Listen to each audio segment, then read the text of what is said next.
o'clock p.m., the Sacramento Fire Department had a call for a structure fire around the 1000 block of Andy Circle in North Sacramento.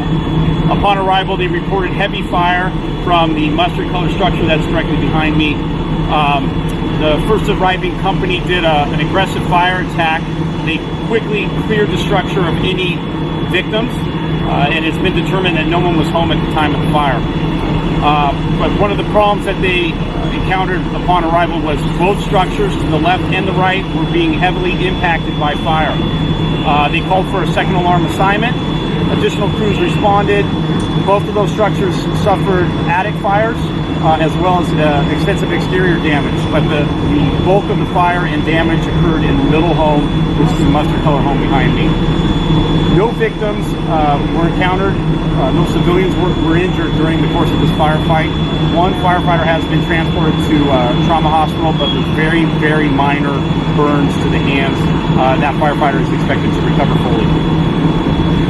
Talk to me, partial collapse on the back side of the main structure, patio that hindered some firefighting capability. Talk to me about that. Just a lot of heavy amount of fire and been burning for some time before we got exterior lines around. The first arriving companies do an interior attack, and that's because life safety is of the utmost importance. They go inside, try to clear the structure of victims.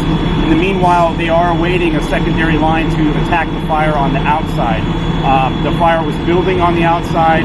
It caused extensive damage to the exterior structure, as you said, an awning and also a shed. There was a partial collapse of some of that material. Luckily, no one was injured, but it did create some issues for the firefighters who were doing the attack at the time. Was this an exterior fire going in, or do we know where the fire started? That will be determined during the course of the investigation. I did notice the investigator has arrived and is starting their investigation, so that information will be available as soon as they get their investigation complete. How many alarms do we have struck, and what type of staffing do you have on scene? So with 2 alarms, that gives us about over 10 companies here, along with a lot of command staff. So we're looking at around 60 firefighters here.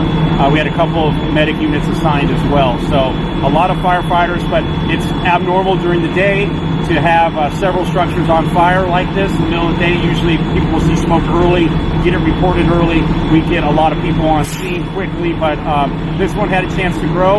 We are lucky we didn't have a wind event that was taking place right now, which would have caused potentially a lot more damage to surrounding homes. So no one injured. We're thankful for that, except for the one firefighter who's going to be okay. And as you can see, Sacramento Fire Department did a good job. A lot of people think the fire's knocked down, everything's good to go, but you guys still have a lot of work ahead of you with salvage and overhaul. Talk about that.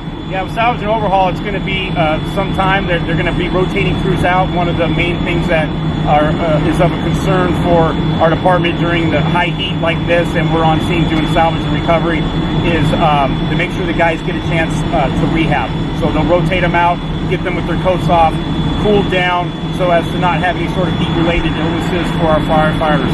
So a lot of overhaul to be done when an attic fire ensues. We need to pull a lot of ceiling, pull a lot of the insulation, check for smoldering embers to make sure that these fires are completely out so we don't come back for a rekindle later on.